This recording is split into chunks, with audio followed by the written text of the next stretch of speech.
Hi, and welcome to another Level 2 Networks video. In this video, we're talking about tables and networks. Now, you may have watched our last video where we had 7 suburbs all being connected by an internet cable. We're going to come back and use this as the same example for this video, but quite often in assessments or in real life, we don't have the network. What we do have instead is the table of information, and our job is to take that table and turn it into a network. And that's what we're going to show you how to do in this video. First thing to think about is don't worry about the diagonals. We're not going to build a cable from suburb A to A or from G to G. So we'll get rid of the diagonal. These two numbers represent the same information. This is a cable from suburb A to B, and this is a cable from suburb B to A. But it's the same cable, and they both cost $5,000. So these two numbers represent the same information. Just like these two numbers represent the same information, this is a cable from suburb C to E, and this is the same cable from C to E or E to C. They both cost $3,000. So what we end up with is a double amount, a sort of a mirror image of each other.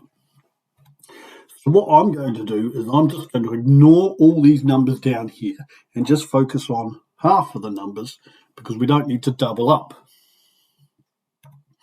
All right, let's get into taking a table and drawing the network. So we have 7 suburbs, 7 nodes. So what I'm going to do is just draw the 7 nodes around in a circle for now. I may need to change and move things as I go. As you get more experienced, you realize sometimes I don't always put them in a circle. But for now, I'll do a circle and I'll make my draft copy and I'll do my final copy later. This is between nodes A and B, a $5,000 cable. This is a line, an edge between nodes B and C, a $15,000 cable.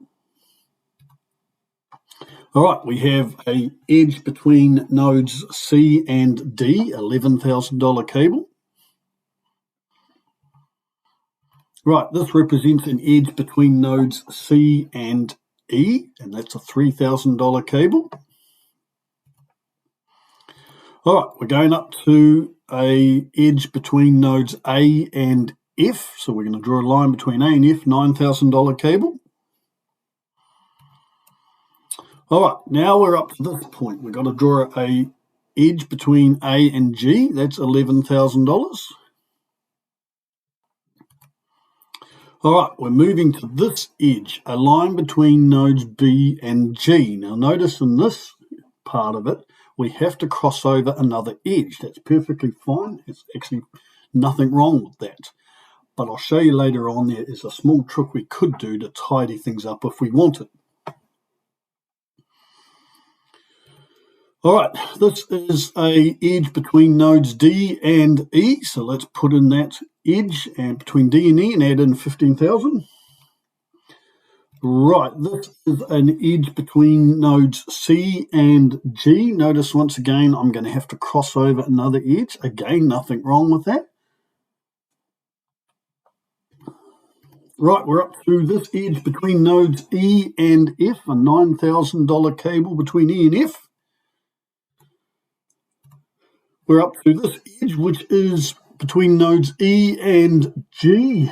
Now, I've gone inside and crossed over the line. Some people might prefer to go outside and around F on the outside. That's fine, however you decide you'd like to do it. And finally, the last edge is this line that connects nodes F and G, which is that $3,000 cable there. All right.